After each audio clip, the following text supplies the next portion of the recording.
Radhe Radhe everyone, bright সাহিত্য YouTube চ্যানেলে তোমাদের স্বাগত জানাই। কাজের নাকি ক্রাশ পার্ট 3, লেখিকা মাহেরু, কণ্ঠে এসএম। কিছু ভুল ত্রুটি হলে ক্ষমা করে দিও।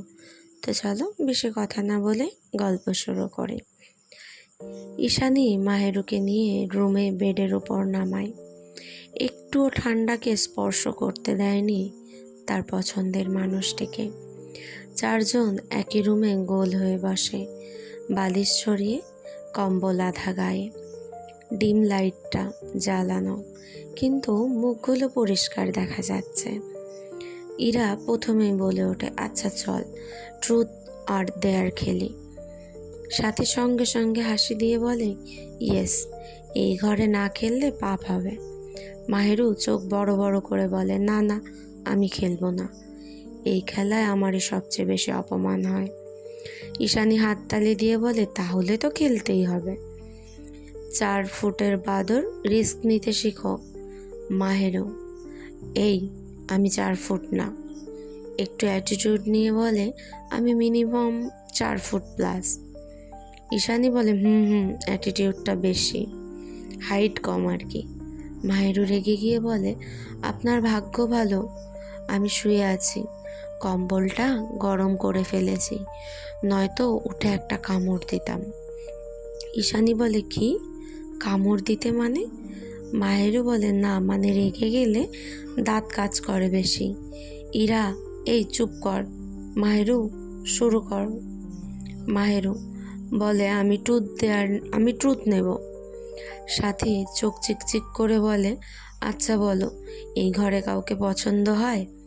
মাহেরু 1 সেকেন্ড চুপ, তারপর বলে, আর প্রশ্ন ছিল নাকি? ইরা, এটাই প্রশ্ন। মাহেরু বলে, হয়। ইরা, ওহো। ঈশানীর সাথে সাথে বলে ওঠে, এই প্রশ্ন বাতিল। সাথী হেসে বলে, না না, উত্তর শেষ হয়নি। মাহেরু ঠোঁট বাঁকিয়ে বলে, কিন্তু সে নাকি কম কথা বলে। আমার মনে হয় না কম বলে, খুব বেশি কথা বলে। ঈশানী, এই মাহেরু, ও মা, আপনি এমন করছেন কেন? আমি কি কারো নাম নিয়েছি নাকি? ইরা হেসে গড়াগড়ি খাচ্ছে, নাম না বললেও বুঝে গেছি। ঈশানী বলে, এবার আমার পালা, আমি ডেয়ার নেব। মাহেরু সঙ্গে সঙ্গে বলে ওঠে, বাহ বাহ, ডেয়ার ডেয়ার। ইরা, ডেয়ার হলো মাহেরুকে 10 সেকেন্ড বকাঝকা করবা। ঈশানী হাত গুটিয়ে বলে, শুধু 10 সেকেন্ড? আমি তো ফ্রিতে সারা জীবন করতে চাই। মাহেরু বলে, এই খেলাটা আমার বিরুদ্ধে ষড়যন্ত্র, আমি খেলবো না। ঈশানী গম্ভীর মুখে বলতে শুরু করে, শোনো মাহেরু শেখ, তুমি অতিরিক্ত ফাজলামো করো। 4 ফুট হয়েও ভাব দেখাও 6 ফুটের। আর সবচেয়ে বড় অপরাধ, তুমি সারাক্ষণ আমার সাথে ঝগড়া করো। মাহেরু হাত তুলে বলে, সময় শেষ, সময় শেষ। সাথী, টাইম আপ। কিন্তু এটা তোর প্রেমের বকুনি লাগলো। ইরা, আচ্ছা এবার সিরিয়াস প্রশ্ন। সবাই চুপ। ইরা, ধর এই ঘরে বিয়ে ঠিক করা হলো একে অপরের সাথে, তাহলে কে কাকে বিয়ে করবে? মাহেরু বলে, এটা আড্ডা নাকি কোর্ট? ঈশানী ঠান্ডা গলায় বলে, যাকে সবচেয়ে বেশি সহ্য করতে পারি তাকেই। ইরা বলে, জানি জানি তুমি কাকে বিয়ে করবে, আর খেলবো না, ঘুমাবো। এটাই বলেই ইরা আর সাথী এক পাশে চলে যায়। গল্প করতে করতে শুয়ে পড়ে। মোবাইল স্ক্রল করতে করতে সাথী হাই তুলে বলে, আমি ঘুমাবো, কাল সকালে আবার ঝগড়া দেখব। ইরা হেসে বলে, আচ্ছা হ্যাঁ, আজকের কোটাও ফুল। দুজনেই চোখ বন্ধ করে নেয়। রুমটা ধীরে ধীরে শান্ত হয়ে আসে, শুধু এসির শব্দ আর বাইরে ঝিঝি পোকার ডাক। মাহেরু আর ঈশানী পাশাপাশি শুয়ে আছে, মাঝখানে বালিশ, কিন্তু খুব একটা দূর না। মাহেরু চুপচাপ ছাদের দিকে তাকিয়ে আছে। ঈশানী পাশ ফিরে তাকায় তার দিকে। ঈশানী বলে, এই শুনছো? মাহেরু বলে, না, আমার কান নেই তাই শুনতে পাচ্ছি না। শুনতে না পেলে জবাব দিলে কিভাবে?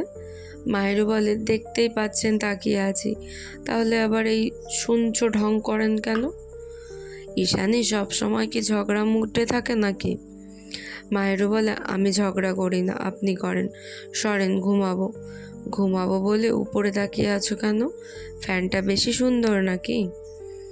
সুন্দর কিনা জানি না, কিছু মানুষের থেকে ভালো, ঝামেলা করে না। মাহেরু চোখ বন্ধ করে ফেলে, কিন্তু তার ঘুম আসছে না।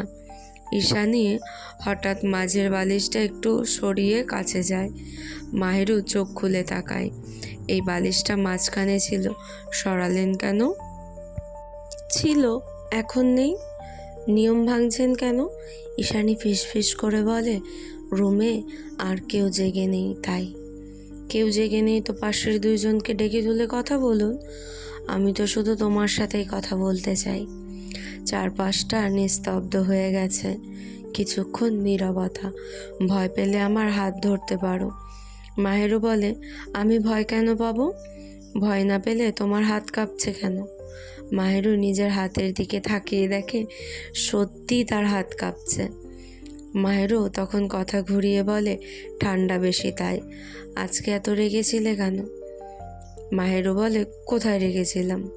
সাথীকে নিয়ে জেলাস হয়েছ? আমি কারো জন্য জেলাস হই না। আপনি আপনার প্রেমিকার সাথে যা ইচ্ছে করেন, আমার কি? আমরা তো কাজিন, তাই না? ঈশানী হেসে বলে, সে আমার ফ্রেন্ড, বোনের মতো, আর কিছুই না। আমার হৃদয় হরণী। তুমি আমাকে সাথীর সাথে দেখে আজ সারাদিন আমায় নিয়ে যেভাবে পাগলামি করেছ, এটা দেখে আমার এতটা ভালো লেগেছে, প্রকাশ করে বোঝাতে পারবো না। মাহেরু বলে, আমি তো শুধু কাজিন হিসেবে প্রোটেক্ট করতেছিলাম, আপনি তো আবার হাদারাম, তাই একটু দয়া মায়া করতেছিলাম। ঈশানী একটু গম্ভীর হয়ে ফিসফিস করে বলে, আচ্ছা মাহেরু, তুমি কি কখনো ভেবেছো আমরা আরও বড় হলে এই ঝগড়া দুষ্টুমি সব থাকবে কি না? মাহেরু অবাক হয়ে জিজ্ঞেস করে, মানে? ঈশানী চোখ নামিয়ে বলে, মানে বিয়ের পরেও কি এরকম ঝগড়া থাকবে বা করা যাবে? মাহেরু এ কথাটা শুনে তার বুকটা ধক করে ওঠে। সে একটু উঠে বসে। তুমি বিয়ে এসব কথা কেন বলছো? ঈশানী বলে, এমনি। হঠাৎ ইরা আধঘুমে বলে ওঠে, এই রোমান্টিক সিনেমা হলের বাচ্চারা, ভলিউম কমাও। এখনও ট্রেলার চলছে নাকি? সাথী বলে। ঈশানী আর মাহিরু দুইজনে একসাথে চুপ হয়ে যায়। পুরো ঘরে আবার নীরবতা নেমে আসে। মাহিরু ফিসফিস করে বলে, আপনার জন্য এমন হয়েছে। ঈশানী বলে, আমি কি করলাম? সব খালি আমার দোষ? এই জন্যই বলি বাদর একটা। মাহিরু বলে, আপনি বাদর, আপনি শয়তান, খালি আমার সাথে ঝগড়া করতে আসেন, এলিয়েন একটা। মাহিরু নিজের মতো করে বক বক করে যাচ্ছে। ঈশানী হঠাৎ করে বলে, বউ হবে আমার? ভালোবাসি, অনেক ভালোবেসে ফেলেছি তোমাকে মাহিরু। মাহিরু একদম চুপ হয়ে যায়, কোনো কথা বলে না। চুপচাপ সে উল্টো দিকে মুখ করে শুয়ে পড়ে। ঈশানীর বুকের ভেতরটা দুমড়ে ওঠে। ঈশানী ডাকে, মাহিরু, এই মাহিরু, কিন্তু মাহিরু চুপ, কোনো কথা বলে না। ঈশানী বলে, আমি কি কোনো ভুল কিছু বলেছি? কিছু বলছো না কেন? প্লিজ কিছু বলো। মাহিরু কিছু না বলে চুপচাপ শুয়ে আছে। ঈশানী শেষ হয়ে যাচ্ছে মাহিরুর এই চুপ থাকা দেখে। মাহিরু অনেকক্ষণ চুপ করে থাকে, তারপর ধীরে ধীরে বলে,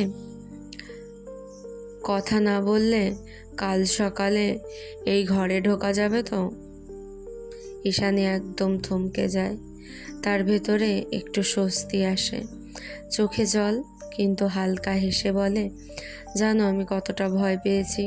ভেবেছি তুমি হয়তো আমার সাথে আর কথা বলবে না। তুমি এমন কেন করলে? তুমি কি কোনোভাবে ভয় পেলে নাকি বিরক্ত হয়েছ? মাহিরু বলে, বিরক্ত বা ভয় কোনোটাই না। আপনি এসব বলাতে ঠাস ঠুস করতেছিল বুকের ভিতর, তাই লজ্জায় চুপ করেছিলাম। কিন্তু ইরা আপু যদি আবার বলে রোম্যান্টিক সিনেমা হল বন্ধ কর, তাই বলার আগে ঘুমিয়ে পড়ি। আজ কালকে বাকি অর্ধেক বলবো। ঈশানী মুখে হাত চেপে হাসে আর বলে, কেউ কি মনের কথা প্রকাশ করার সময় অর্ধেক আজ আর অর্ধেক কাল বলে নাকি? আজব মেয়ে তো। মাহেরও বলে, তো বললে কি হয়েছে? ঈশানী বলে, কি হয়েছে মানে? বিষয়টা এমন বানিয়ে ফেললে না, আজ বলা আমি তোমাকে, কাল এসে বলা ভালোবাসি, এমন অর্ধেক করে। মাহেরু বলে, একজনকেই তো বলা হবে, সমস্যা নেই। তারপর ঈশানী ফিসফিস করে বলে, আমি সিরিয়াস বলছি মাহেরু, একটু কথাগুলোকে পাত্তা দাও। মায়েরও হঠাৎ উল্টে তার দিকে তাকায়, চোখে একরাশ প্রশ্ন আর গলায় হালকা কাঁপুনি নিয়ে বলে, তুমি জানো তুমি এসব বললে আমি মজা করতে পারি না। ঈশানী চুপ করে তার দিকে তাকিয়ে থাকে। কিছুক্ষণ পরে বলে, তাহলে মজা করো না, সত্যিটা ভাবো। দুজনের মাঝখানের বালিশটা আরও একটু সরে যায়, কেউ টেরও পায় না। হঠাৎ এরা আধ ঘুমে বিড়বিড় করে বলে, এই দুজন বালিশ না সরিয়ে দুইজনের মনটাই সরাচ্ছে মনে হয়। সাথী, চুপ কর, আমার ট্রেলার ভালো লাগছে। ঈশানী আর মাহেরও একসাথে হেসে ফেলে। হাসির মাঝে মাহেরও খুব নিচু গলায় বলে, আমি এখন কিছু বলতে পারছি না, কিন্তু কিন্তু একদিন এই কথাগুলোর জবাব দেব। ঈশানী চুপচাপ তাকিয়ে আছে মাহেরুর দিকে, চোখ ভরে যায় কিন্তু হাসিটা থাকে। রুমটা আবার নীরব। সকাল হয়, রুমটা এখনো অল্প আলো। চারজন শুয়ে আছে, কম্বল আধা গায়ে, বালিশ ছড়িয়ে। মাহিরু চোখ খুলে তাকিয়ে আর ঈশানীকে পাশে দেখে। মাহিরু মনে মনে, হায় হায়, এই হাসিটা, এই চোখের ভ্রুটি, আমার হার্ট তো লাফাচ্ছে। তারপর মাহিরু নড়তে গিয়ে বুঝতে পারে আর মনে মনে বলে, এক সেকেন্ড তার হাত কারো হাতের ভেতর। মাহিরু চোখ নামিয়ে তাকায়, ঈশানী গভীর ঘুমে, তার হাত চেপে ধরে আছে। মাহিরু ফিসফিস করে বলে, আল্লাহ, আমি কি রাতে চুরি করেছি নাকি? হাত ছাড়তে যায়, ঈশানী সঙ্গে সঙ্গে আরো শক্ত করে ধরে। না না না, আমি চোর না। ঠিক তখনই ঈশানীর চোখ খুলে যায়। দুজনের চোখাচোখি, 5 সেকেন্ড সাইলেন্স। ঈশানী হঠাৎ বলে, গুড মর্নিং চোরনি। মাহেরু, এই আপনি আমার হাত ধরছেন কেন? ঈশানী চোখ নামিয়ে বলে, আমি কখন ধরলাম? তুমি ধরেছিলে, মিথ্যে কথা। তাহলে তুমি রাতে ইস্যু পানি দাও বলে ডাকছিলে কেন? মাহেরু তো পুরো অবাক, সে এসব বলেছে? এসব বানানো কথা। ঠিক তখনই এরা ঘুম ভাঙা গলায় বলে ওঠে, ওই ওই সকালেই শুরু। সাথী চোখ কচলাতে কচলাতে বলে, কি হলো, বিয়ে হয়ে গেছে নাকি? মাহেরু এক লাফে বসে পড়ে, কি সব বলছো? ঈশানী শান্তভাবে বলে, আমার হাত ধরে ঘুমিয়েই হয়েছে বিয়েটা। মাহেরু বলে, এই এই এই, এটা অবৈধ। ইরা বলে, চুপ কর, রাতভর হাত ধরে এখন আইন শেখাচ্ছিস? সবাই সবার মতো করে ফ্রেশ হতে চলে যায়। মাহেরু উঠে যেতে লাগে। ঠিক তখনই ঈশানী হাত ধরে ফেলে। মাহেরু, এটা কি হচ্ছে এটা? ঈশানী বলে, রাতে যা বলেছি তার কোনো উত্তর দিলে না যে। মাহেরু বলে, কিসের উত্তর? এটা বলে সে হাত ছাড়িয়ে চলে যায়। ঈশানী একদম স্থির হয়ে দাঁড়িয়ে থাকে। 1 সেকেন্ড, 2 সেকেন্ড, তারপর নিচু গলায় বলে, বাহ, এটাই তাহলে উত্তর। মাহেরু বাথরুমে গিয়ে দরজা লাগিয়ে দেয়। ভেতরে দাঁড়িয়ে আয়নার দিকে তাকিয়ে বিড়বিড় করে, এত সহজ নাকি এসব কথা? আমি তো খেলার ছলেও শুনতে পারি না।